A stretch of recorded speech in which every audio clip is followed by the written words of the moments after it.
بسم اللہ الرحمن الرحیم رب اشرح لی صدری ویسر لی امری واحلل عقدۃ من لسانی یفقہوا قولی اما بعد فقط قال رسول اللہ ان الحسین مصباح الہدی وسفینۃ النجات۔ صلوات پڑھے محمد وعلم۔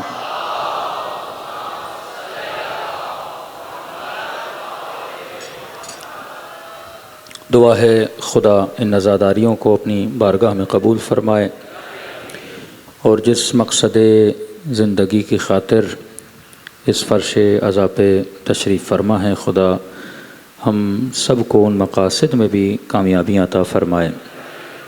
مسلسل آپ کی خدمت میں عرض کر رہے ہیں کہ کربلا ایک تحریک کا نام ہے، کربلا ایک ریولیشن کا نام ہے۔ مجلس میں آنے کا مقصد، مجلس میں آنے کا ہدف کہ جیسے جیسے دن گزر رہے ہیں ویسے ویسے میری زندگی میں عروج آنا چاہیے، زوال نہیں آنا چاہیے۔ ہماری تقویمی عمر گزر رہی ہے، زیادہ ہو رہی ہے، کیلنڈر کی ایج دن بدن بڑھ رہی ہے، لیکن سوال یہ ہے کہ کیا ہمارا ایمان بھی بڑھ رہا ہے یا نہیں بڑھ رہا؟ کیونکہ اس عمر کی کوئی قیمت نہیں۔ 40 سال گزاری، 50 سال گزاری، 100 سال گزاری، 20 سال میں کئی جوان چلے جاتے ہیں۔ خدا کی دربار میں کثرت عمر کی کوئی حیثیت نہیں ہے۔ سوال یہ ہے کہ جتنی گزاری کیسی گزاری۔ جناب علی اصغر کو آج پوری دنیا یاد کرتی ہے۔ عمر بہت کم تھی لیکن بڑی بابرکت عمر تھی، اسی لیے ہر دعا میں لفظ برکت لایا جاتا ہے۔ رزق دے برکت والا، عمر دے برکت والی۔ اسی طرح جو علم ہوتا ہے وہ بھی بابرکت ہونا چاہیے۔ یہ نہیں کہ ہم ایک مجلس میں 1 گھنٹہ بیٹھے، 1.5 گھنٹہ بیٹھے اور یہ بولیں کہ بہت مزہ آیا۔ مزے وقتی ہوتے ہیں۔ چوتھے امام فرماتے ہیں جس بھی محفل میں جاؤ، رات کو گھر جا کے یہ سوچو کہ اس محفل سے تجھے کیا ملا، تیری زندگی میں کیا تبدیلی آئی۔ بندہ رسول سے ملتا رہے پر اس کی زندگی میں تبدیلی نہ آئے، اس ملنے کا کوئی فائدہ نہیں ہے۔ ایک ملاقات کی تھی حر نے امام حسین سے، اس ایک ملاقات میں حر نے خود کو جنتی بنا دیا۔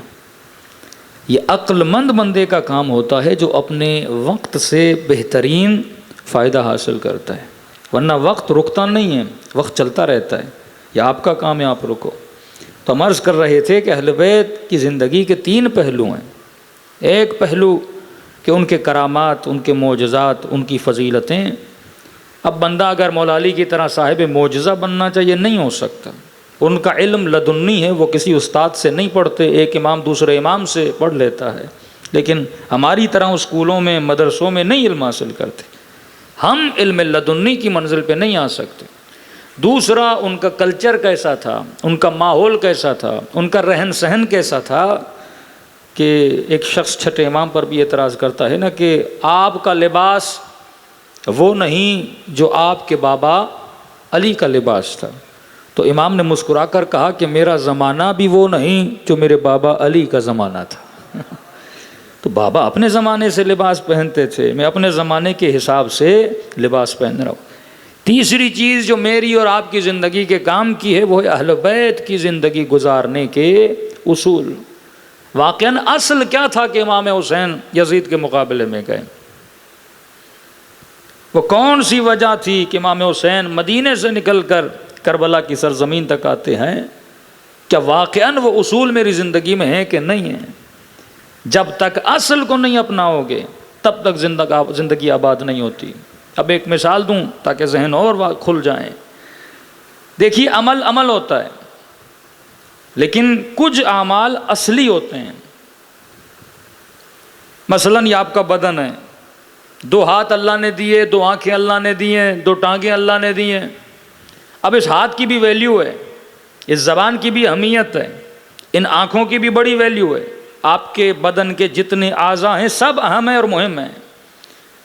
خدا نہ خواستہ کسی بندے کا ہاتھ کٹ جائے، ہاتھ کی اہمیت ہے لیکن ہاتھ کے کٹنے سے مرے گا نہیں. کسی کی ٹانگ کٹ جائے، ٹانگ کے کٹنے سے مرے گا نہیں.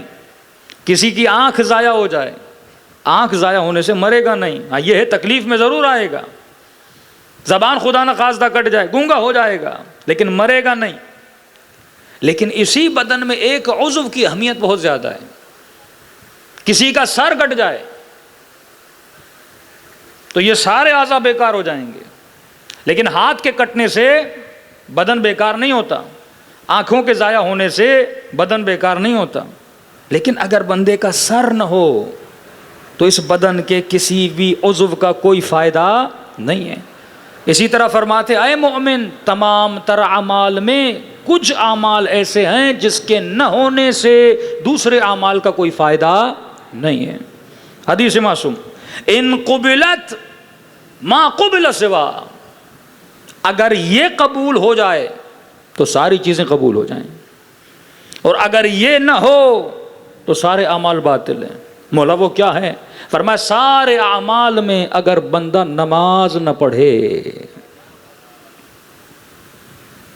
اگر نماز قبول تو عزاداری قبول، اگر نماز قبول تو ماتم قبول، اگر نماز قبول تو گریہ قبول، اگر نماز قبول تو مجلس امام حسین بھی قبول.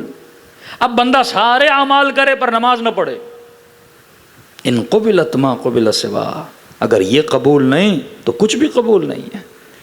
یہ شناس مومن کو ہونی چاہیے کہ کون سا عمل اہم ہے، کون سا عمل مہم ہے. تبھی ہر معصوم کی قبر پہ جا کے آپ یہی گواہی دیتے ہو نا، اشہد انک قد اقمت الصلاۃ. پہلے جملہ جس کی مومن گواہی دیتا ہے، مولا میں گواہی دیتا ہوں آپ نے نماز کو کیا کیا تھا؟ قائم کیا تھا. یہ کوئی جوک نہیں، یہ کوئی مذاق نہیں کہ تو غیر معصوم ہوتے ہوئے معصوم کی قبر پہ جا کے معصوم کے لیے گواہی دے رہا ہے. تیری حیثیت کیا ہے کہ تو معصوم کے لیے گواہی دے؟ لیکن کیونکہ حکم معصوم ہے کہ ہماری قبروں پہ آ اور یہ گواہی دے کہ مولا میں گواہی دیتا ہوں آپ نے نماز کو قائم کیا.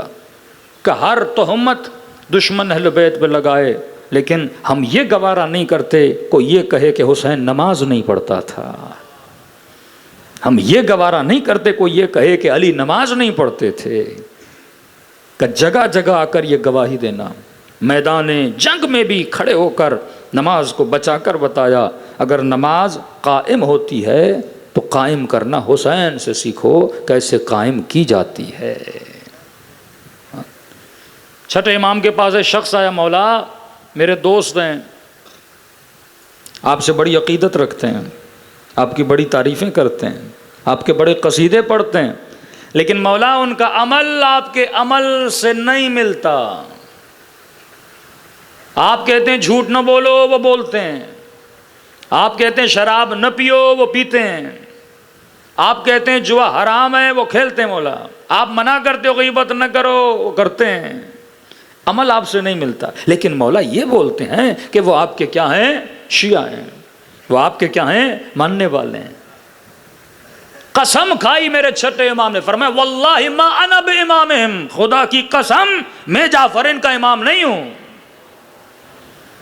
وہ دعویٰ کر رہے ہیں تو کرتے رہیں، لیکن مولا قسم کیوں کھا رہے ہیں؟ تاکید کر دی. فرمایا واللہ ما انا بامامہم، خدا کی قسم میں ان کا امام نہیں ہوں. انا امام من اطاعنی، میں جعفر اس کا امام ہوں جو میری اطاعت کرتا ہے.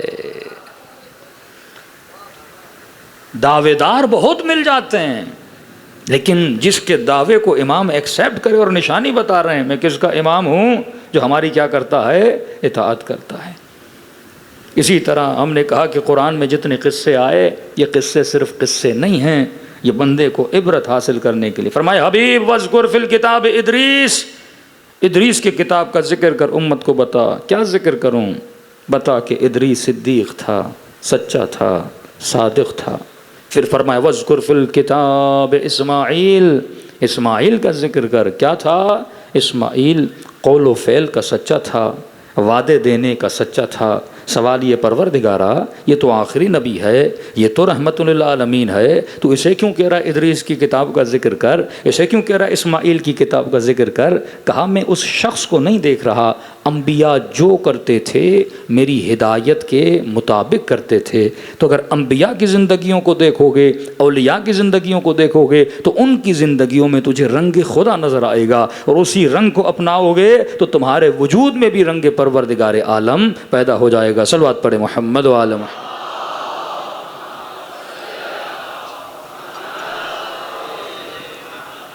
یہ راتیں کیونکہ مصائب کی راتیں بھی ہوتی ہیں، تو لہٰذا جلدی سے میں بیان کر کے آگے بڑھوں گا کہ امیر المؤمنین فرماتے ہیں کہ مومن، اب ہر مومن یا علی مدد بولتا ہے، مولا سے مدد طلب کرتا ہے، لیکن امیر المؤمنین فرماتے ہیں علی کی مدد کرو. امام حسین کربلا میں کہہ رہے ہیں حل من ناصر ینصرنا، ہے کوئی حسین کی مدد کرنے والا؟ اللہم انصر من نصرہ واخذل من خذلہ، اے خدا اس کی مدد کر جو آل رسول کی مدد کرے، اسے ذلیل و خوار کر، واخذل ذلیل کر اسے، من خذلہ جو یہ چاہے کہ اہل بیت کے مقام کو گرایا جائے. اب ایک امام پردہ غیب میں ہے، وہ بھی ہم سے مدد مانگ رہا ہے. کبھی قرآن میں خدا مدد مانگ رہا ہے، من انصاری اللہ، کون ہے جو اللہ کی مدد کرے؟ کس طرح کی مدد چاہیے خدا کو؟ آج پردے غیب میں بیٹھے ہوئے امام اگر مدد مانگ رہے ہیں، کس طرح کی مدد؟ اور دعا ہو رہی ہے کہ مدد کر جو ان کی مدد کرتے ہیں، نصرت کر ان کی جو آل رسول کی نصرت کرتے ہیں. مولا آپ کو کس مدد کی ضرورت ہے؟ پیسوں کی ضرورت ہے؟ ہمارے تلواروں کی ضرورت ہے؟ امیر المؤمنین فرماتے ہیں اعینونی بالورع والتقوی، اے علی کے چاہنے والے، اگر علی کی مدد کرنا چاہتے ہو تو تقوی الہی کے ذریعے سے علی کی مدد کرو. خوف خدا رکھ کر علی کی مدد کرو، اپنی نمازوں کے ذریعے سے علی کی مدد کرو. حسین نے خدا کی مدد کی، کس طرح سے؟ اپنی جان دے کر دین خدا کو بچا کر حسین نے کس کی مدد کی؟ اللہ کی مدد کی. اگر تو بقائد، آج جنگ دین ہے، کچھ طاقتیں اس کے پیچھے لگی ہوئی ہیں کہ معاشرہ بے دین بنے. اولیاء اللہ کی ڈیوٹی یہ ہے کہ معاشرے کو دین خدا کے قریب لایا جائے. کتنی اہمیت ہے بدن امام حسین کی، سر امام حسین کی، 4 سالہ سکینہ کی، سب کچھ قربان ہو رہا ہے. کس کے لیے؟ دین کے لیے. اور آج سب سے زیادہ کوشش کیا کی جا رہی ہے کہ دین لوگوں کی نسلوں سے اور لوگوں کے ذہنوں سے ختم کر دیا جائے. فرمایا اگر علی کی مدد کرنا چاہتے ہو تو تقوی کے ذریعے سے علی ابن ابی طالب کی مدد کرو. ہم نے کہا کہ خوف امام حسین کی زندگی کے اصولوں میں سے ایک اصول یہ تھا کہ اہل بیت کی زندگی میں خوف پروردگار عالم تھا. خوف کی نشانیاں ہم نے 5 بتائیں، وہ ٹاپک کل ختم ہوا. آج ایک ٹاپک کی طرف آگے بڑھیں گے کہ ایک چیز جو اہل بیت کی زندگی میں بخوبی آپ دیکھ سکتے ہیں، بالاخص امام حسین کی زندگی میں، وہ ہے العفو، بخشنا، معاف کرنا. بڑی آسانی سے لوگوں کو معاف کر دیتے تھے.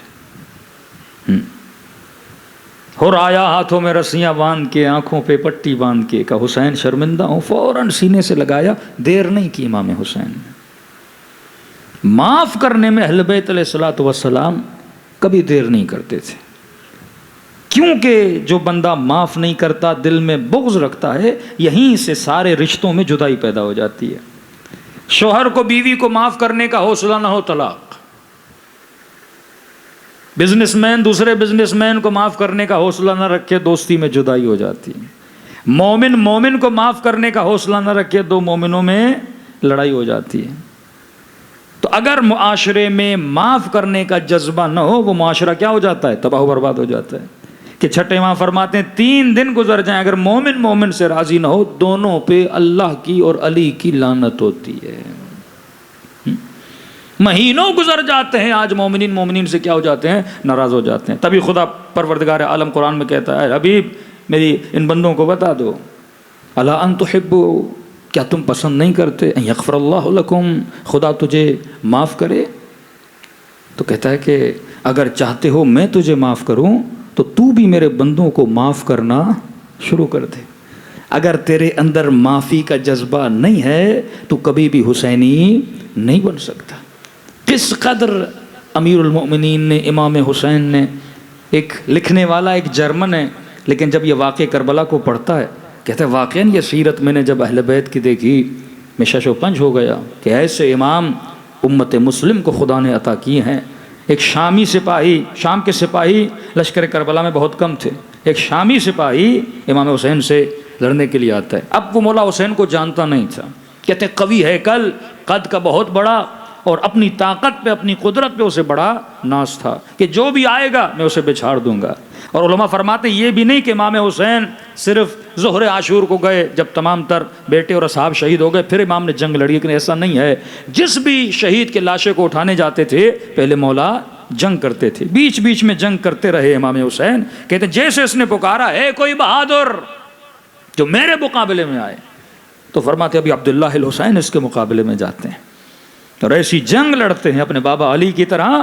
ایک مرتبہ تلوار کا وار کرتے ہیں، اس لعین کی دونوں ٹانگیں کاٹ دیتے ہیں۔ اب کہتے ہیں جیسے اس کی ٹانگیں کٹیں اس نے امام حسین کے قدموں کو پکڑ لیا اور کہنے لگا کہ ابا عبداللہ مجھے نہیں پتا تھا کہ اتنے بہادر ہو، مجھے نہیں پتا تھا اتنے قوی جنگجو، اگر پتا ہوتا میں کبھی جنگ کے لیے آپ کو دعوت نہ دیتا۔ اب دوسرا وار ہوتا ہے ٹانگیں کاٹی، دوسرا وار ہوتا ہے کہ دشمن کو قتل کر دیا جائے۔ وہ زندگی کی بھیک مانگنے لگا کہ مجھے معاف کر دو، میں دوبارہ غلطی نہیں کروں گا۔ تو کہتے ہیں اس میدان جنگ میں امام حسین نے لشکر یزید کو آواز دے کر پکارا کہ جو حسین سے معافی مانگتا ہے حسین اسے قتل نہیں کرتے۔ کہتے اپنے زخمی سپاہی کو واپس وہاں پر لے گئے۔ یہ ہے کردار حسین ابن علی۔ اب مومن بولے میں مولا کا چاہنے والا ہوں لیکن اس کے اندر معافی کا جذبہ نہ ہو۔ صلوات پڑھے محمد و آل محمد پر۔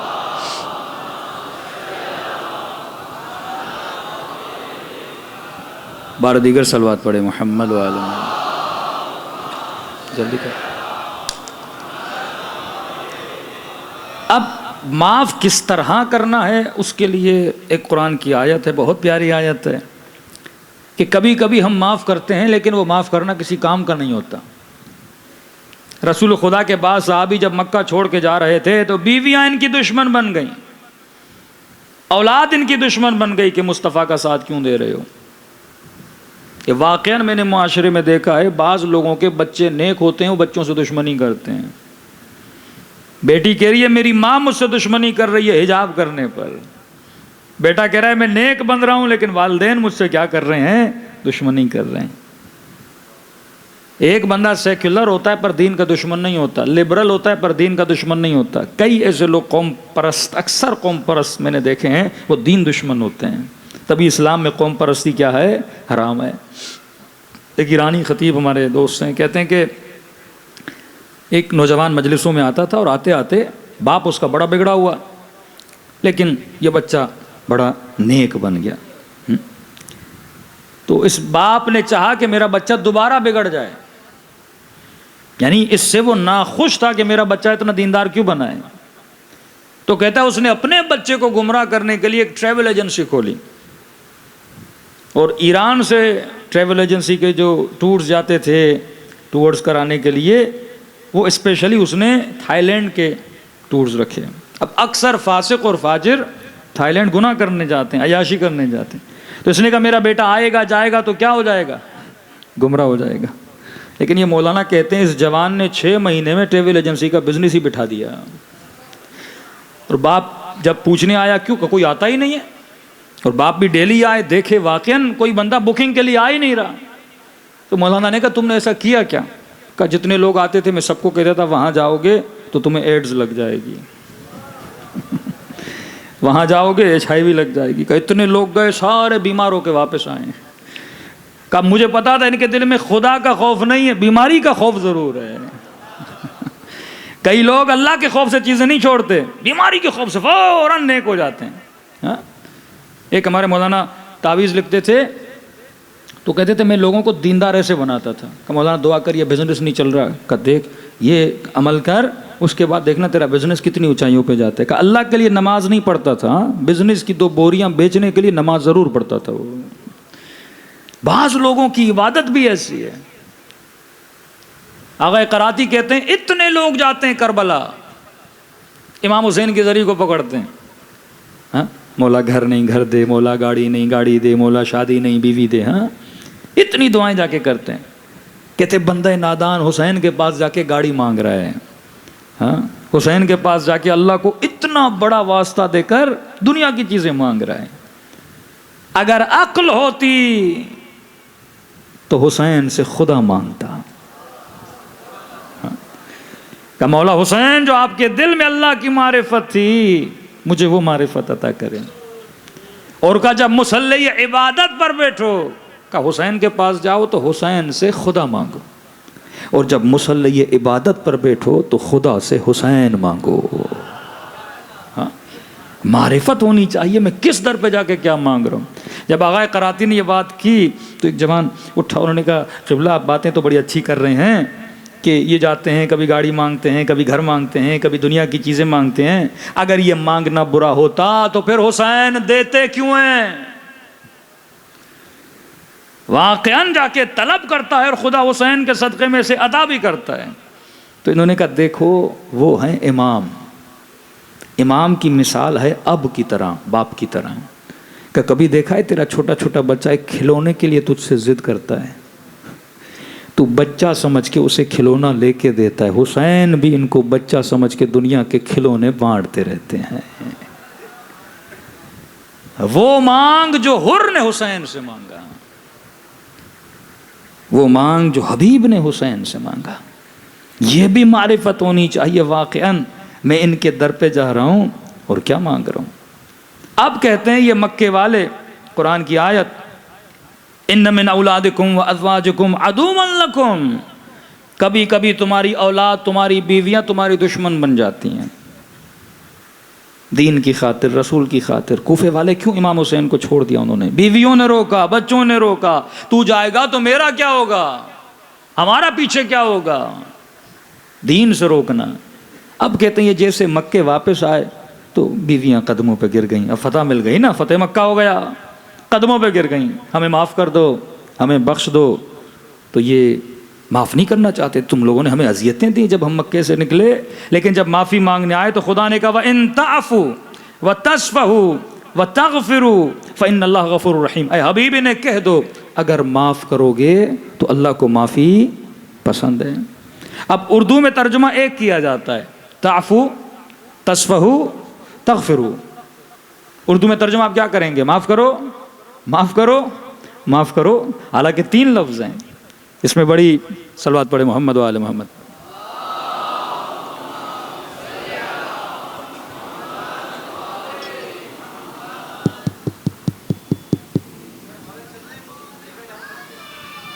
اندر تو نہیں آئے گی پر دیگر صلوات پڑھے محمد و آل محمد.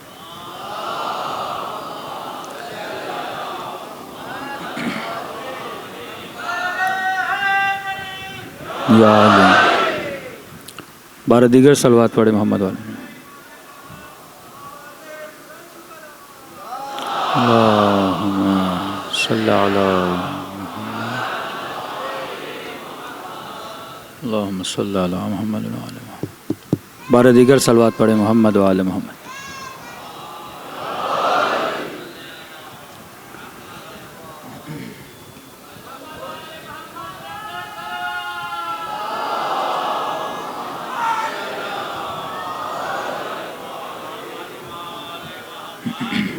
اللہم صلی علی محمد.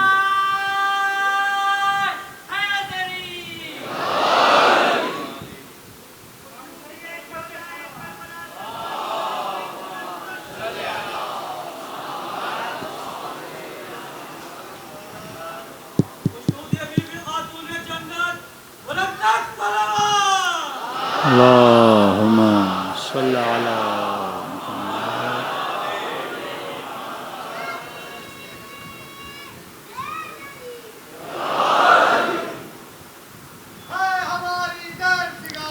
کربلا کربلا کربلا کربلا کربلا کربلا کربلا کربلا کربلا علی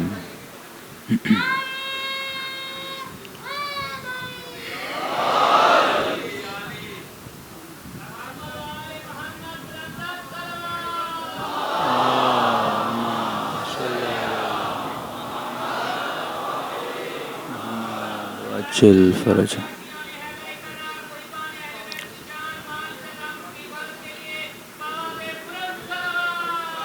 اللہم صلی علی محمد وآل محمد وعجل فرج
ماشاء اللہ کربلا کو وقف کر دی زندگی عباس کی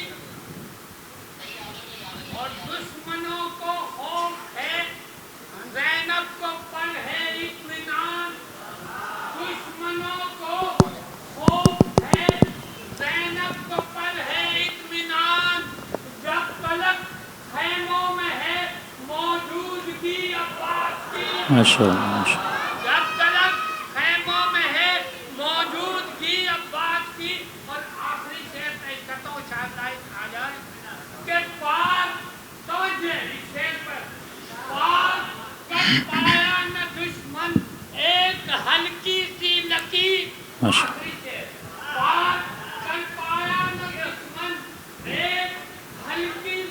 نکیر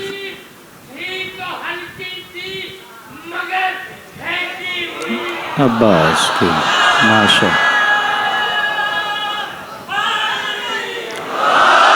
یا علم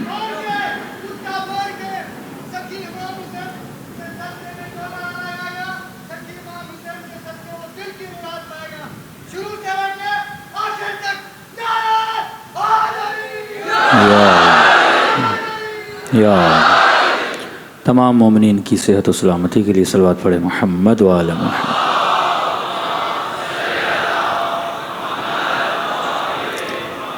بس آخری فرمان کیونکہ وقت کافی گزر گیا فرمایا وَلْيَعْفُوا يَصْفَحُوا يَغْفِرُوا اردو میں ترجمہ ہم ایک کرتے ہیں معاف کرو معاف کرو معاف کرو معاف کرنا تین طرح کا ہوتا ہے اللہ کہتا ہے یعفو کسی نے آپ کو گالی دی آپ نے کہا معاف کیا کسی نے آپ کے پیسے کھائے آپ نے کہا کہ میں نے معاف کیا معاف کرنے کے بعد کبھی کبھی ہم اس کی خطا کو پھر زبان پر بھی لاتے ہیں بندے نے 10,000 کا آپ نے کہا ٹھیک ہے ضرورت نہیں ہے مولا کے مولائیوں میں نے معاف کیا 4 دوستوں میں بیٹھا پھر کہا بھائی 10,000 کھائے تھے تم نے چلو معاف کیا تھا پھر 1 ہفتے کے بعد ملا اچھا 10,000 کھائے تھے تم وہی ہو نا جس نے 10,000 لیے تھے چلو میں نے معاف تمہیں تو بندہ بھی تنگ ہو کے بولتا بھائی 10,000 معاف ہی نہیں کرتے تم ہاں ایک احسان کیا ہے اور 100 بار مجھے یاد دلا رہے ہو کہ میں نے معاف کیا اللہ کہتا ہے ایسے معاف نہ کیا کرو عفو کا مطلب یہ ہے درگزر کرے پر بار بار اس بندے کے منہ پر بھی لائے یصفحو معاف کرو پر اس کی خطا کو زباں پر لاؤ بھی نہیں بیٹے نے کوئی غلطی کی بیوی نے کوئی غلطی کی بندہ بار بار اس کی غلطی کو معاف تو کیا ہے بھائی اب بار بار اس کے ذہن پہ لائے زبان پر لائے پر میں نہیں معاف بھی کرو درگزر بھی کرو یصفحو اب ان کی غلطی کو اپنی زبانوں پر بھی نہ لاؤ آخری منزل ہے یغفرو. کبھی کبھی ہم معاف بھی کرتے ہیں، 4 لوگوں کے سامنے زبان پر بھی نہیں لاتے، لیکن بندے کا چہرہ دیکھ کے دل میں ضرور بات کو لاتے ہیں. کا غفران کا مطلب یہ ہے کہ ایسا معاف کرو جیسے اس نے غلطی کی ہی نہیں تھی، اپنے دل سے بھی نکال دو. اب جب دعائے کمیل میں کہتے ہو نا، ایک مرتبہ کہتے ہو الہی العاف، درگزر کر پروردگارا، لیکن جب کہتے ہو نا یا غفار اغفر لی ذنوب التی، اے غفار میرے گناہوں کو بخش دے. غفران کا مطلب یہ ہے اے خدا اب کبھی قیامت کے دن بھی میرا گناہ میرے منہ پہ نہ لانا. تبھی معصوم فرماتے ہیں جو خلوص سے دل سے توبہ کرتا ہے خدا اس کی مثال ایسے بناتا ہے جیسے ابھی یہ شکم مادر سے پیدا ہوا ہے. خواتین کے لیے ایک جملہ، وہ مائیں بہنیں جو بچوں کو پیدا کرتی ہیں جنتی ہیں جب ان کو تکلیف آتی ہے، نارمل ڈلیوری ہوتی ہے، تکلیف ہوتی ہے بہت. معصوم فرماتا ہے کہ ایسی عورت جو با ہدف طریقے سے، حلال طریقے سے نیت رکھ کے کوئی ایسا بچہ ہو جیسے امام کا سپاہی بناؤں گی، سیدہ کی کنیز بناؤں گی، جب یہ تکلیف سے بچہ پیدا کرتی ہے اللہ کہتا ہے لکھو اس کے نام اعمال میں جیسے یہ خود بھی ابھی پیدا ہوئی ہے.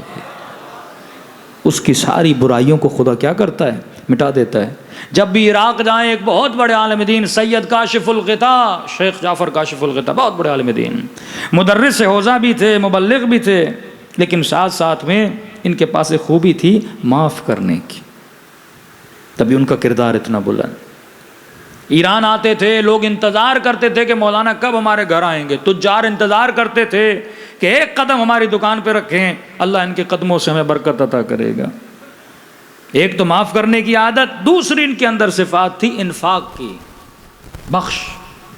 ایک معافی ہوتی ہے گناہ کی، ایک معافی ہوتی ہے اپنے مال کی، کسی کو بخشنا. تہران گئے، تہران کی تاجروں کی بازار میں، یہ تاجر بولے مولانا میری دکان میں، وہ تاجر بولے مولانا میری دکان میں. اب مولانا پریشان کہ میں جاؤں تو کس کی دکان میں جاؤں. اسی وقت آقا کاشف الغطاء نے اپنی ابا کو تہران کے تجار کی بازار کے بیچ میں زمین پہ بچھا دیا اور کہا جو چاہتا ہے میں اس کی دکان میں آؤں وہ فقراء کے لیے اس میں پیسے رکھے، جو جتنے پیسے دے گا اس کی دکان میں جاؤں گا. اب ایک تاجر نے کہا مولانا میں 20,000 دیتا ہوں میری دکان میں، دوسرے نے ضد میں آ کر کہا میں 40 دیتا ہوں، تیسرے نے کہا میں 60 دیتا ہوں. کہتے ہیں اتنا پیسہ آقا کاشف الغطاء نے جمع کیا کہ شاید کوئی مولوی جمع کر پاتا. کہ پھر سب کی دکانوں میں گئے، پھر اعلان کیا کہ تہران کے فقیر آ جائیں، یہ پیسہ میں ان فقیروں میں تقسیم کرنا چاہتا ہوں. کس طرح میں نے معاشرے میں کردار حسین ابن علی ادا کرنا ہے. تہران سے اصفہان گئے، سہم سادات ان کے پاس بہت جمع ہوا، سہم امام یہ بانٹ چکے. اصفہان کی مسجد میں جا کر انہوں نے اعلان کیا جتنے بھی غریب سیدیں آ جائیں میں سہم سادات دینا چاہتا ہوں. کہتے ہیں جتنے غربا تھے، سادات کے بچے جوان، وہ آ گئے، بیوگان، انہوں نے سب میں تقسیم کیا. وقت نماز غریب تھا، مصلی عبادت پر بیٹھنا چاہتے تھے. آخر میں اچانک ایک اور فقیر سید آیا، اس نے کہا شیخ مجھے میرا حصہ دو، میرے جد کا حصہ دو. آقا کاشف نے کہا تم نے دیر کر دی، جتنے پیسے تھے سارے ختم ہو گئے. اس نے کہا مجھے پتا ہے تم مولوی بڑے چور ہو، توہین کرنا شروع کر دی. پیسے اتنے پڑے ہوئے مجھے نہیں دے رہے، سب کو دیے، مجھے کبھی ہے ہی نہیں، ہم نے اعلان کیا تھا اس ٹائم پہ آنا پیسے دیں گے. بعض لوگ ایسے ہتاک ہوتے ہیں، بے ادب ہوتے ہیں. آقا نے کہا نہیں ہے، سارے ختم ہو گئے، سب بانٹ دیا. اس نے کہا نہیں تیرے پاس ہیں، تو مجھے دینا نہیں چاہتا.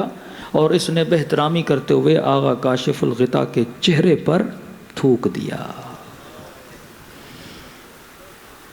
محاسن ان کے بڑے تھے، جب چہرے پہ لعاب دہن پھیرا، ان کے مرید بیٹھے تھے، شاگرد بیٹھے تھے، سب نے کہا اس کو مارتے ہیں.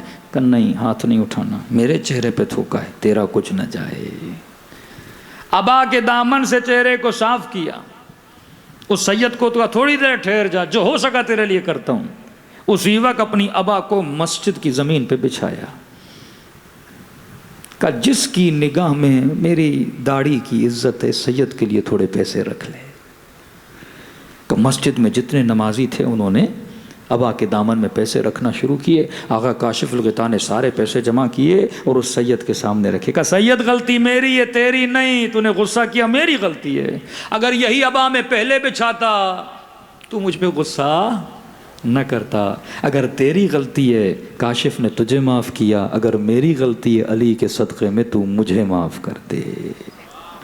ہاں یہ وہ علماء حق جنہوں نے اپنے کردار کے ذریعے سے لوگوں کو سکھایا معاف کرنا سیکھو, معاف کرنا سیکھو.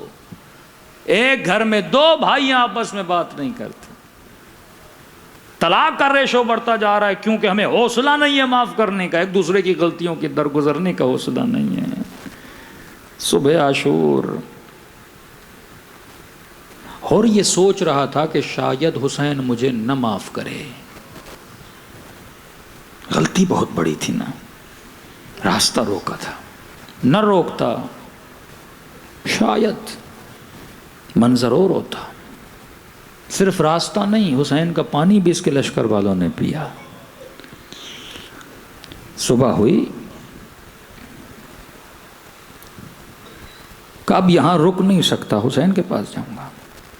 اب ایسے یقین بھی نہیں تھا کہ حسین معاف کریں گے کہ نہیں, لیکن یہ جانتا تھا رحمت للعالمین نبی کا نواسا ہے حسین. اب گناہ کیا ہے تو اس کا ازالہ بھی ایسے کرو کہ اگلے کو محسوس ہو تو نے غلطی کی ہے. آنکھوں پہ پٹی باندھی, ہاتھ میں رسیاں باندھی. کچھ حصہ گھوڑے پر گیا, کیونکہ اگر پیدل جاتا شمر کو لشکر والوں کو پتہ چل جاتا شاید ہر کو وہیں مار دیتے.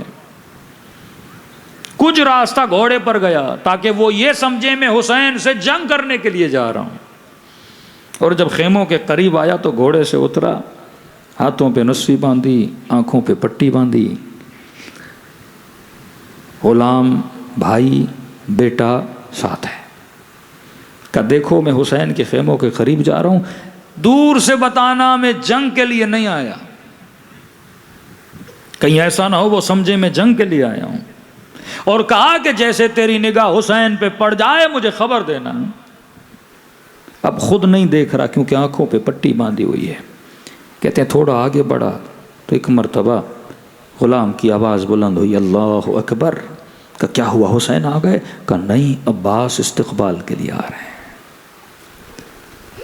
2 قدم اور آگے بڑھائے, 2 مرتبہ بیٹے نے کہا اللہ اکبر. کہا اب کیا ہوا, حسین آ گئے؟ کہا نہیں, علی اکبر استقبال کے لیے آ رہے ہیں. ایک مرتبہ تینوں کی آواز بلند ہوئی, اللہ اکبر. کہا اب کیا ہوا؟ کہ خود حسین خیمے سے نکل کے آ رہے ہیں.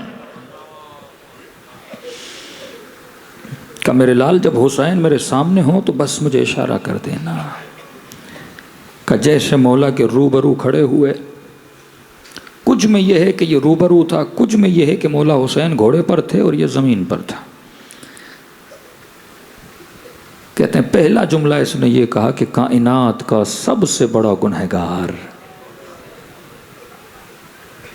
کائنات کے سب سے بڑے بخشنے والے کی دربار میں بھیک مانگنے آیا ہے. جب حسین نے اپنے ہاتھوں سے اس کی پٹیاں کھولیں کہ اور آنکھوں پہ پٹی کیوں باندھی ہے, کہ مولا کاش اندھا ہو جاتا لیکن آپ کی آنکھوں میں آنکھیں ڈال کے بے ادبی نہ کرتا. کہ اور ہاتھوں پہ رسیاں کیوں باندھی ہے, کہ مولا کاش ہاتھ کٹ جاتے کبھی لجام فرس حسین میں ہاتھ نہ ڈالتا. اتنا شرمندہ سر اٹھا کے حسین کو دیکھ بھی نہیں پا رہا. تاریخ لکھتی ہے حسین نے اس کو اپنے سینے سے لگا لیا. کہ اور یہ رحمت بھروں کا دربار ہے, اور بھیا ہر کہہ کے حسین نے سینے سے لگایا. تاریخ لکھتی ہے کہ جب مولا نے سینے سے لگایا تو یہ زار و قطع رو رہا تھا. امام نے کہا اور اب کیسی پریشانی. حسین نے معاف کیا, سکون پا جا. کہ مولا ایک معافی اور مانگنی ہے. کہ اور میں کہہ رہا ہوں میں نے بخش دیا. کہ نہیں مولا, اگر اجازت دیں میں زہرا کی بیٹیوں سے معافی مانگوں.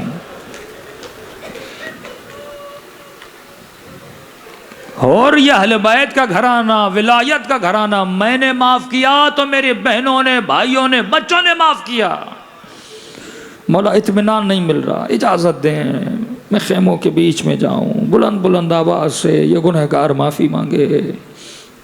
کہا اور اتنا اصرار کیوں کر رہے ہو؟ کہتا مولا مجھے یاد ہے جب آپ کا راستہ روکا تھا کچھ اماریوں سے بیبیوں کے رونے کی آوازیں آ رہی تھی، مولا میں نے زہرا کی بیٹیوں کو رلایا۔ کہتے خیام حسینی کے بیچ گیا، امام نے اجازت دی، سر سے امامہ اتارا، کہنے لگا اے زہرا کی بیٹیوں تیرا خطا کار تجھ سے معافی مانگنے آیا ہے۔ بی بی زینب کے کانوں تک آوازیں، انو محمد یہ کون ہے؟ کہا اماں جس نے ماموں کا راستہ روکا تھا معافی مانگنے آیا ہے۔ ایک طرف حسین کی بہن زینب، دیکھو حسین نے معاف کیا، زینب کا اخلاق کیا ہے؟ فرمایا بچوں بڑے ادب سے جانا، سلام کرنا اور کہنا ماموں حر، جو غلاموں کو بھیا کہے۔ ماموں حر زہرا کی بیٹی تجھے سلام دیتی ہے۔ اگر صرف بات سلام کی ہوتی تو ہر اتنا نہ تڑپتا، اگلے جملے نے ہر کے کلیجے کو جلا دیا۔ کہ ماموں ہر زہرا کی بیٹی سلام دیتی ہے اور اماں کہتی ہیں کہ میں تجھ سے شرمندہ ہوں۔ جب یہ سنا نا کہ علی کی بیٹی کہے میں تجھ سے شرمندہ ہوں، کہا آقا زادو مجھ سے کیوں شرمندہ ہے؟ کہا اور تو اس وقت ہمارے در پہ آیا ہے جب پلانے کے لیے پانی نہیں ہے، کھلانے کے لیے کچھ نہیں ہے۔ علی کے در سے کبھی پیاسا خالی نہیں گیا، لیکن میں زینب وعدہ کرتی ہوں حوض کوثر ہوگا۔ نانا کو کہوں گی نانا یہ تب آیا تھا جب سب میرے حسین کو چھوڑ کے چلے گئے تھے۔ مجلسوں میں آ کر بی بی زینب کی دعا اللہ سے مانگا کرو کہ یہی دعا زینب ہمارے حق میں کریں کہ خدایا دنیا اپنے کاموں میں مگن تھی، حسین کے عزادار حسین کی غربت پہ رونے کے لیے جمع ہو گئے، دلوں کو کربلا لے کر چلیں، ایسے سلام کریں جیسے کربلا کے یتیموں نے اپنے بابا کو سلام کیا۔ السلام علی الحسین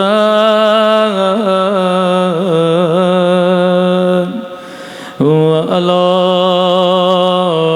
علی ابن الحسین وعلی اولاد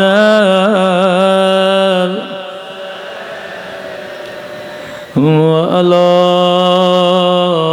صحابہ، سب مل کے السلام علی الحسین وعلی علی ابن حسین کی صدا بلند وعلی اولاد الحسین وعلی صحابہ۔ میرا سلام رباب کی اجڑی ہوئی گودی پہ،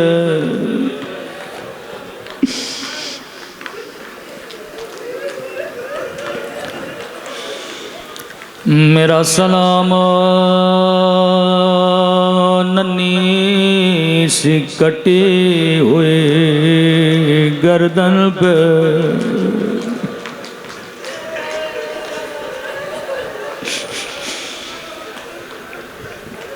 ماؤں کو اپنے چھوٹے چھوٹے بچوں سے بڑا پیار ہوتا ہے۔ بہت مشکل ہے علی اصغر کے مصائب پڑھنا،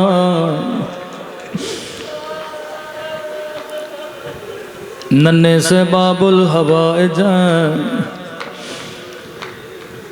مولا کے کچھ زائر کربلا گئے، ایک زائر کہتا ہے میں نے بڑا ڈھونڈا لیکن مجھے کہیں اصغر کی قبر نظر نہیں آئی۔